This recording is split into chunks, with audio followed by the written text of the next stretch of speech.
Hello everyone, welcome to MEP Booster. So in this lecture we'll show you the fire sprinkler design for office building. So after the end of this lecture you would be able to understand the design procedure for office building. So let's start.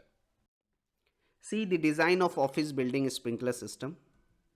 So it is required to design a fire sprinkler system for an office building having 60 room. Suppose let's say we have one office, total 60 room is there. Okay, 6-story high, 5 room wide and 2 room long, you can see, and each room size is also given.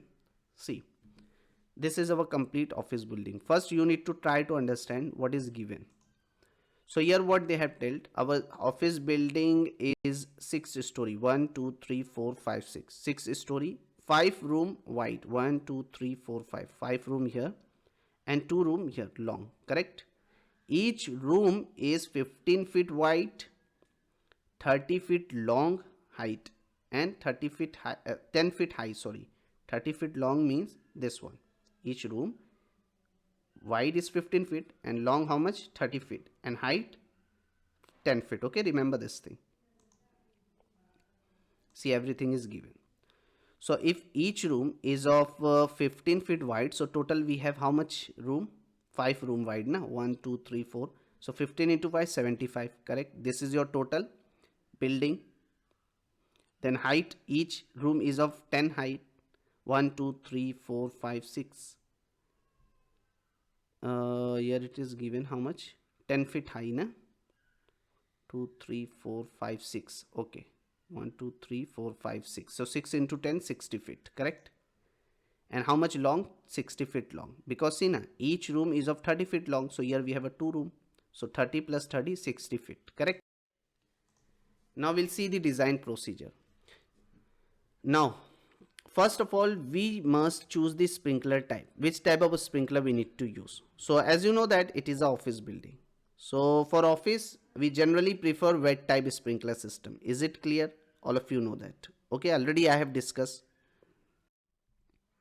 Then second step, now we have to classify the building hazard after selecting the sprinkler type. Okay, wet pipe sprinkler we have selected. Where in wet pipe sprinkler system normally we have a water inside the pipe at all the time. Okay, it should be pressurized. Second step, we need to classify the building hazard. So office building, if you see na, classified as a light hazard occupancy. Okay, remember the occupancy is also light hazard. So once if you have identified or you have classified the occupancy hazard, now the piping layout and spacing of a sprinkler. Okay, so layout is normally decided upon to achieve optimum activation of a sprinkler and economy. Okay, maximum sprinkler spacing in case of light hazard occupancy, it is given 15 feet. Okay, and it is also influenced by the building construction. So due to the type of building hazard, the spacing between sprinkler head in our case and between line is taken as 15 feet, correct? Next, the coverage area of sprinkler head. Yes, so it is given clearly. In case of, if it is based on your structure, see na, unobstructed construction time, which type of construction you have. Suppose let's say assume if you have a unobstructed construction, non-combustible. So see na, in case of light hazard occupancy, maximum coverage area of a sprinkler head is given 225, correct? And if it is a obstructed construction combustible, okay, then also 225. Even for obstructed construction is for 170. So we are assuming in our case the coverage area per sprinkler head is 225. Okay, now we need to calculate the total number of sprinkler required. So how to calculate it is very simple. See, how many total sprinkler required. So if you see, each building is of 15 feet wide, as you know that. Okay, and 30 feet long and 10 feet high. So when you calculate the total floor area here, so how much? Yes, total total floor area is how much? Suppose it is 30 each room total area. I'm talking total area I want. Okay, so 30 into 15, how much? Yes, tell me. It is 450, and when you multiply by this 10, so you will get 4500, because total, if you see now, in each floor we have a total 10 room, and each room area is 450. So 450 into 10, each room area is 450, and total room which we have in each floor is 10. So 450 into 10 is 4500 square feet. So this is our total floor area. And as you know that in case of light hazard occupancy, the coverage area per sprinkler we have considered 224. So if you see, the laying of a sprinkler piping is like this. Since we have 20 sprinkler per floor, so each room will have 2 sprinkler like this. Okay, the spacing between sprinkler head and sprinkler line is taken as a 15 feet as per hazard. Okay, is it clear? Now this is the elevation view or front view of that building. So as you know that if you see from front side, so you can see the height. Each room height is 10 feet, correct? And total we have a 6-story building, and in each room we have installed 2 sprinkler. Okay, but from front side only you can see this sprinkler. Here I want to show you the layout of sprinkler piping. That is why I have taken this one. Now you can draw the pipe like this. See, now this is your riser pipe, means main vertical pipe which is coming from the water tank. Okay, like this. Is it clear? So front view of the building I am showing you. So note is given here, size reduction of the riser wherever possible. Okay, you know that if you are supplying water from the water source, okay, in the main pipe, so main pipe size will be reduced. If the number of sprinkler will reduce, the pipe size will also reduce. Okay,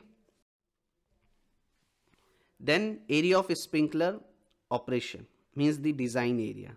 So what is an area of operation? First try to understand here. See, an area of operation is the maximum area a fire in that type of building has the potential to cover. Okay, so here in case of light hazard, if you remember, this area establishes the number of sprinkler required open to extinguish the fire within that area first. It also establishes the number of head to be hydraulically calculated. So usually around 25% to 100% of the total area, depending on the building construction and the degree of hazard. If you have seen in the area design density area curve, in case of light hazard, how much we have considered? Area of operation of sprinkler design area should be 1500 square feet. Otherwise, it should be 25% to 200% of the total area. Correct? So here what we have considered, suppose it is a deluge system. Okay, so you know that in deluge system I have told you the area of operation should be 100%, because here the sprinkler which we are using is open type. Okay, and the area of operation, the area to be hydraulic calculated, must be the most remote area from the source of water supply. So here see the number of sprinkler is shown in each floor. So here the operation sprinkler in our case is selected as 1800 feet, let's say. Okay, 40% of the total area. For example, we have considered the remote area 40% of the total area. Okay, so here if you see, we have selected the area of operation at 6th floor, and it is the most remote area, as you know that in 6th floor, because suppose you are supplying water from the basement or from the fire water tank which is in the ground level. So the remote area is the farthest area from the water supply source. So 6th floor, okay, that is your remote. So in 6th floor we have considered 40% of the total area, this one. Okay, so now to calculate the total number of sprinkler in remote area, simple, area of sprinkler operation 1800 square feet divided by coverage area 225. Here we have taken 1800 square feet, remember, again I am repeating, but if you see from the density area curve, it is 1500 only square feet. Okay, so okay, let's say assume we have assumed 40% we have taken, that is why. So it is coming 8 number, means in remote area 8 number of sprinkler is coming. Now the design which we have to do, calculation, hydraulic calculation, is only for this 8 number of sprinkler. Okay, if our pump is capable to supply the water in this 8 number of sprinkler at pressure, the required pressure and flow, so it can supply in the remaining floor also. Okay, so always the hydraulic calculation we have to do for the remote area. Okay, the sprinkler which will comes in the remote area, only that sprinkler we have to consider. Okay, so 8 number of sprinkler is coming. So 8 sprinkler are expected to open in case of fire. So these are the only number of sprinkler which are to be hydraulically calculated. Now hydraulic calculation we'll see. From the density area curve, if you see, the flow density in our case is 0.09 GPM per feet. Is it clear? In case of light hazard occupancy, normally 0.09 GPM per feet, or otherwise actually from the density area for light hazard is 0.1 GPM exact we can consider. Okay, so let's say we have taken here 0.0, near about 0.1 only. Okay, so to calculate the demand, design density into area per sprinkler. So demand we have got, see, if you are considering for light hazard 0.09 GPM per square feet, and the area coverage by one sprinkler in case of light hazard occupancy is 225. So from here the demand is 20 GPM. The farthest sprinkler head from the supply must deliver how much water? 20 GPM, correct? Now the total flow required for this 6th floor, how to calculate? Flow density, area operation 1.15. So it is coming 190 GPM. Flow density is 0.09, or area of operation we have considered 1800 square feet and 1.15. So here remember the 1.15 factor is called the flow fraction, and this is account for the friction loss in pipe. Just here we have assumed na, we have to calculate the friction loss and everything in detail I have discussed in the previous slide. Okay, so now here we have multiplied by 1.15. So if you see, the 8 number of sprinkler is shown. So sprinkler head 1, this is the end sprinkler and the most remote sprinkler na, from the water supply source. So sprinkler head 1 is the farthest from the supply, is required to deliver how much demand? 20 GPM. And what pressure at head 1 is needed to deliver? 20 GPM. Okay, by using K factor formula. Okay, K factor, let's say I am assuming our orifice diameter is 0.5 inch. So for that I have shown you, if you remember, the K factor 5.6. So when you enter, you will get the pressure value. K factor is 5.6 and flow already we have calculated 20 GPM. So the pressure is 12.76 PSI. So it required 12.76 PSI at head 1 to deliver 20 GPM. Okay, clear? So this is for node 1. Same way you want to calculate the pressure required at node 2 and the water demand, means the water required at node 2. So same, first you need to calculate the pressure loss value from node 1 to 2, then you will get everything which we have discussed in the previous slide, means in the previous lecture. So we select 1 inch size for the pipe, supply pipe of head 1. Okay, note that we have to change the pipe size if it turns that the friction loss is large. The friction loss in pipe 1 is calculated using the Hazen-Williams equation. See, the equation is given here in PSI per feet. The equation will like this. Okay, so in our case, if you see, we have calculated, when you substitute the value 0.164 PSI per feet we have got, but the total friction loss in the long pipe should be how much? So you need to multiply by the actual length. So if you remember, I have told you our length is how much from node 1 to node 2. Distance between sprinkler we are maintaining 15 feet na. So actual length is 15 feet. So 0. Because see, the friction loss which we have calculated here is 0.164 PSI per feet of pipe length, but our total pipe is 15 feet. So 2.46 PSI, correct? That much of friction loss from 1 to 2.